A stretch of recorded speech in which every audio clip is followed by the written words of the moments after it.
When you get a new basketball, what's the first thing you check for? I know I'm seeing if the bounce off the floor is right and if it has good grip. NBA players over the history of the league, they have gotten used to the grip of the classic leather basketball. They know how it will bounce off the rim, how it will bounce off the backboard and off the floor. It's second nature to them. So it'd be crazy if the league decided to break that consistency of the ball and bring in a new basketball, right? Well, back in 2006, David Stern and the NBA decided it was a good idea to change the most important thing about the sport and introduce a new game ball. The new ball got immediate backlash, and let's talk about the story of the dumbest thing the NBA has ever done, in my opinion. But first, if you have not subscribed yet, subscribe to the channel. The NBA season is really close, and I'm going to be doing more videos about the season once it starts. Don't mind the random basketball footage from this past year.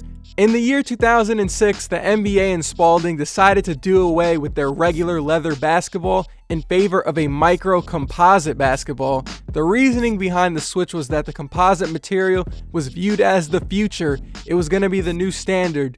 They were also cheaper to make, and a lot of college and high school leagues at the time had already started using the new ball, so the NBA switching to the composite basketballs seemed to be the right move. The league had a press conference for it in New York City. They had Paul Pierce there and Kenny Smith.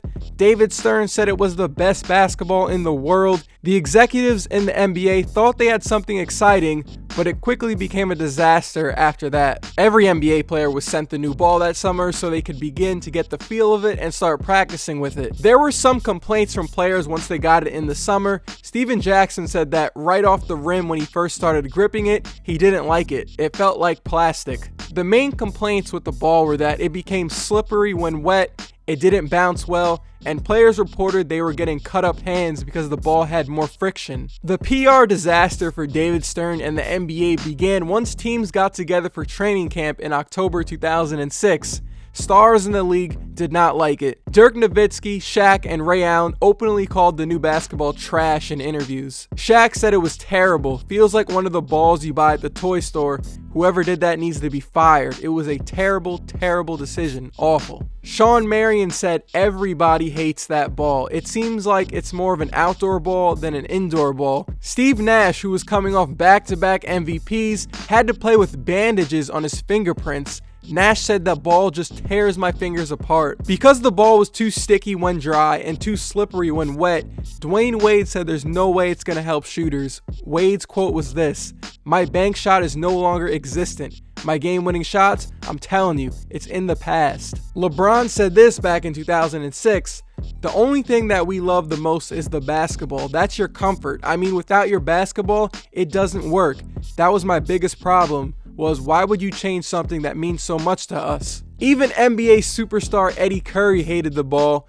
Curry said the ball never leaves my hand the same way. It sticks to my middle finger. It bounces differently off the dribble and on the shot. So after a few months of playing with the ball in the regular season, the NBA's Player Association filed a complaint with the National Labor Relations Board against the NBA on December 1st. The union felt that the players were not properly consulted before the ball was put into effect. Stern said in an interview, "I won't make a spirited defense with respect to the ball. In hindsight, we could have done a better job. I take responsibility for that." It's funny because even though the ball was bothering players, statistically it did not hurt the offense. Scoring was up, turnovers were down, but there was too much resistance from the star players. So finally, the old leather ball returned on January 1st, 2007. The composite ball lived just 3 months. And the switch back to the preferred basketball even bothers Steve Nash because you're switching a new ball in the middle of the season. Steve Nash said, "I'm disappointed that they didn't seek more input from us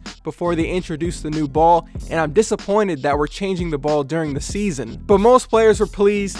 The NBA players had won the battle over the executives in the league. LeBron and Dirk Nowitzki both said that they could adjust and will welcome the old leather ball back. And that is the story of how the NBA changed the game ball without consulting its players. A lot of players actually found out about the switch when they saw it on the bottom of the ESPN ticker.